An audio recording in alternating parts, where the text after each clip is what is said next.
Hi மக்களே, welcome to Ranjini vlogs from Pondicherry. இது mini vlog 26 பொங்கல்ன்றதுனால நாங்கள் பிஃபோர் டேவே ஊருக்கு கிளம்பி வந்துட்டோம். அண்ட் வீடியோ பார்க்குற எல்லாருக்கும் இனிய பொங்கல் நல்வாழ்த்துக்கள்.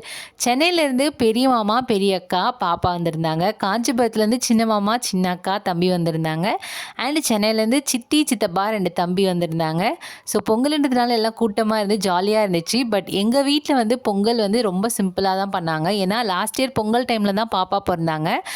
தீட்டுன்றதுனால பொங்கல் வந்து செலிப்ரேட் பண்ணலை லாஸ்ட் இயர். ஸோ இந்த ஊர் வழக்கம் எப்படின்னா, ஒரு வருஷம் பண்ணலை அப்படின்னா அதோட 3வது வருஷம் தான் பண்ணணும். ஏன்னா எங்கள் வீட்டு வழக்கப்படி வெளியே அடுப்பு திறந்து பொங்கல் படைப்பாங்கல்ல, ஸோ அந்த மாதிரி தான். அதனால் ஒரு வருஷம் படைக்கல அப்படின்னா அதோட 3வது வருஷம் தான் படைக்கணும்.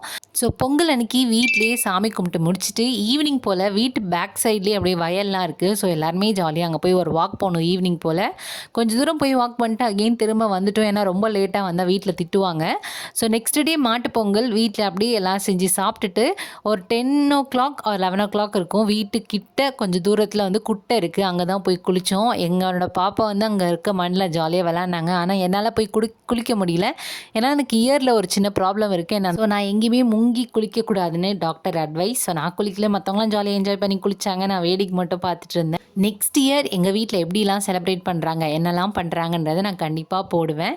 அண்ட் உங்கள் வீட்டில் பொங்கல் எப்படி போச்சு, எப்படி பண்ணீங்கன்றதை கமெண்ட்டில் சொல்லுங்கள். அண்ட் எல்லாம் குளிச்சு முடிச்சுட்டு விளையாடுறதுக்கு போனதுக்கப்புறம் வீட்டில் பயங்கரமான ஒரு விருந்து ரெடி பண்ணியிருந்தாங்க. விருந்து ரெடி பண்ணவங்களுக்கும் அதை வாங்கி கொடுத்தவங்களுக்கும் ரொம்ப ரொம்ப தேங்க்ஸ்.